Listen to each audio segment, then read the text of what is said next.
What could help Chelsea more, though, and sort of transferring I wanted to throw towards yourself, LB, is they're offering a contract, they're offering a deal to your man, Julian Alvarez. Yeah.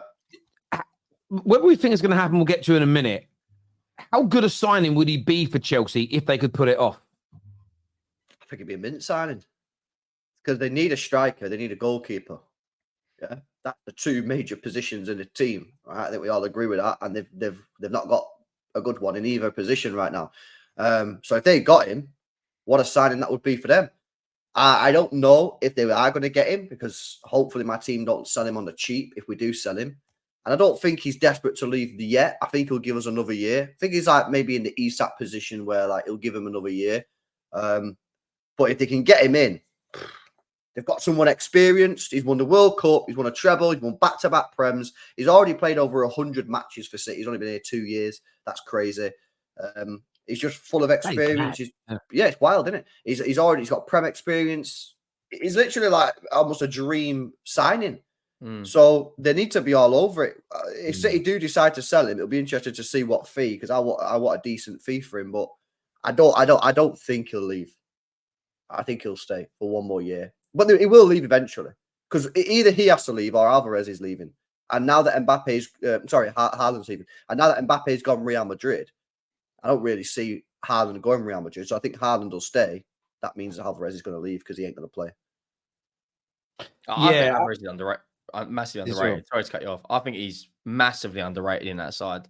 He's been there 2 years. He's had 2 very, very good years, both in Europe and out of Europe. He's done well at international level as well. I'm surprised if the rumors are true that he does want to leave. I'm surprised other clubs aren't looking at it. I don't think he'll personally leave either. I agree with LB. I think he will stay. I think if he does leave, that's a big hole in that City City team. Because if Haaland, for whatever reason, got an injury at the beginning of the season, who goes up front if it's not Julian Alvarez? But bro, we'd obviously sign a striker, innit? Yeah, I know. But like, if you go into next season and you didn't sign a striker for whatever reason, Guardiola signed another winger, which could happen. Julian Alvarez can play multiple positions as well. He's very versatile. He can play out wide.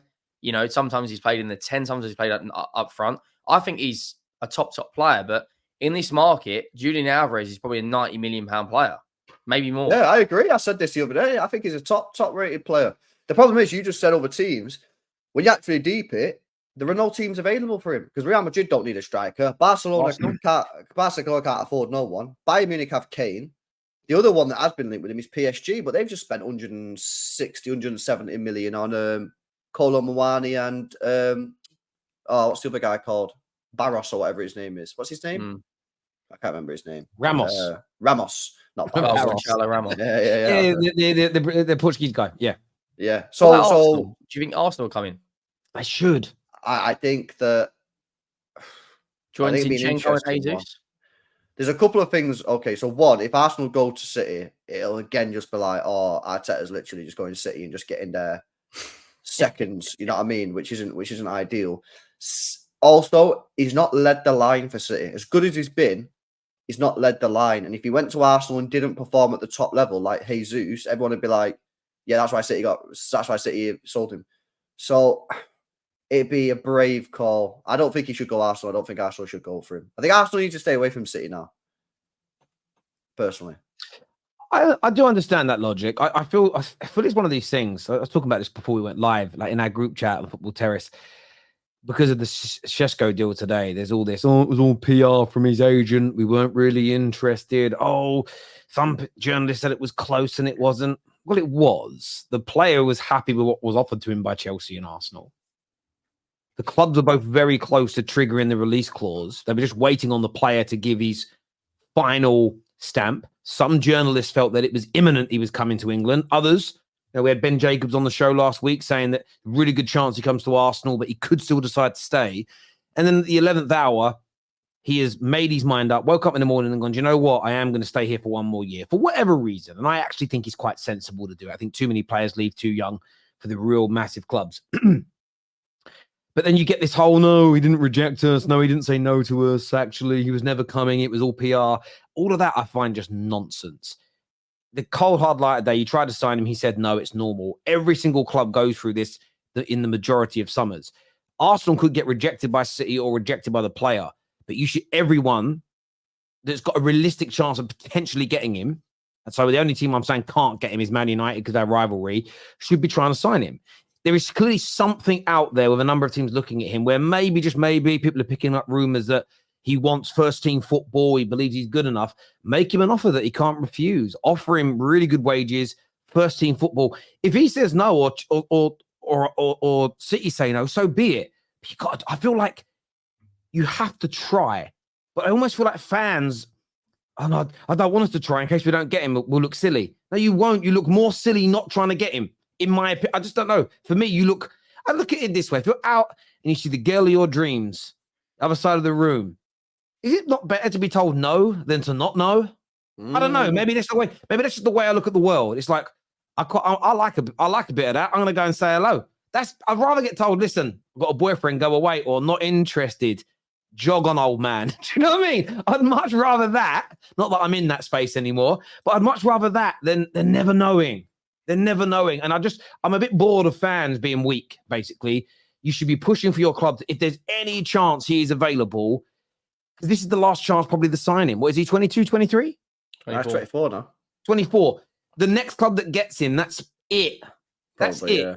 It's it. You've got one, and he is so good, Alvarez. I'd love my club to go and try and sign him, but there's just no way that Man United and Man City are going to do business in that way. So this whole like, oh no, he won't come. There's no point. You don't know until you try. You know what I mean? You don't know until They should. I think Chelsea 100% should be trying to get him because he's miles better than everything else. Arsenal, I just don't know if the optics of it looks great going to City again. And I don't know. I don't know. But Chelsea 100% should be trying. Whether he'd go there, don't know. But like you say, don't buy a ticket, can't win the raffle, innit? So well, look at it this way. Henry, you're getting married soon, right? Yeah, next September. Exactly. And if you lot see his missus, you'd all go, how the fuck? Why is she doing that to herself, right? Punching. But if Henry didn't try, he wouldn't be having it because she wouldn't have come to him. Do you know what I mean? So mate. It's one of these things. I just football fans have become weird. Like everyone misses out on a player and they're straight on the internet. Well, how can I find a story or a passage in a story to show that it wasn't really on or really happening? Just deal with it. It's the nature. Just why transfers used to be so much fun. A credible news outlet says, I've heard a rumor that this deal is close.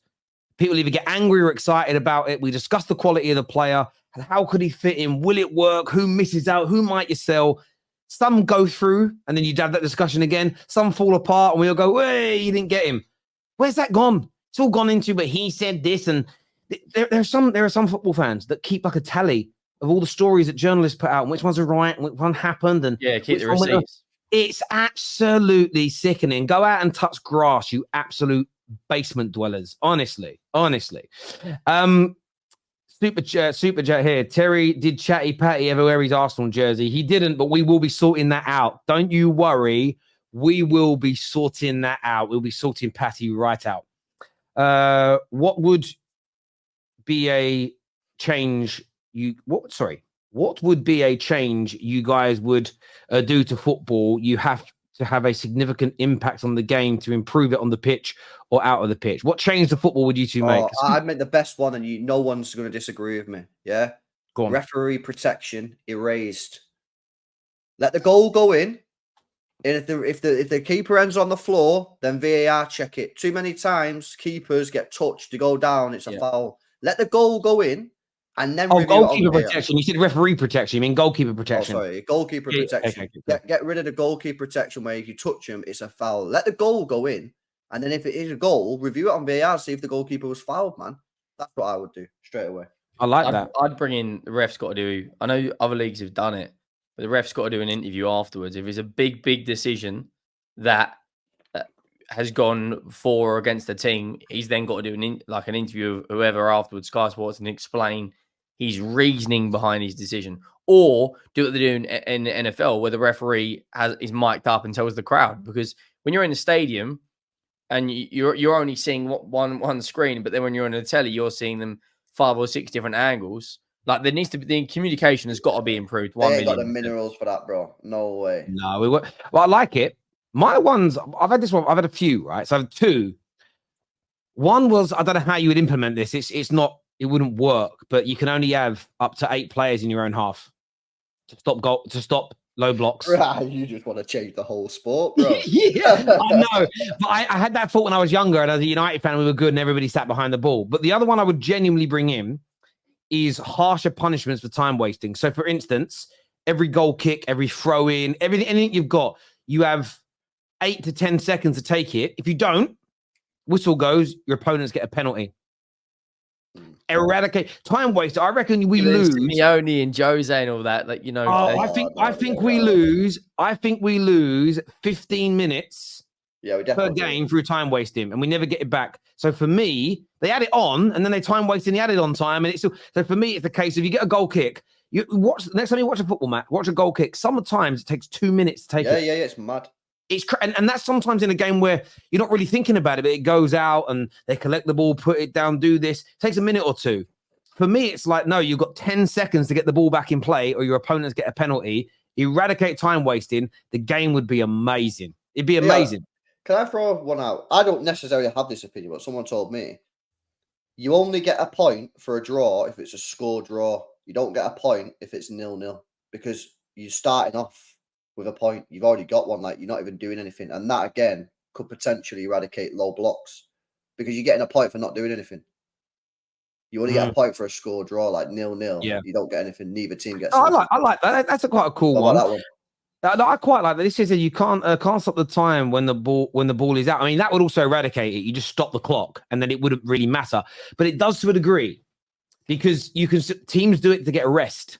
They do it to get a rest and like, let's relax a little bit. So for me, yeah. And someone says, why a penalty? Because then there's jeopardy to it. You can't, like now you can time waste and just take the yellow card. But now you can't time waste because there's going to actually be a punishment that stops you. But yeah, I just like to see it in a game and see how it works out. I mean, it might ruin football, might make it better. But I do like yours, LB, about that.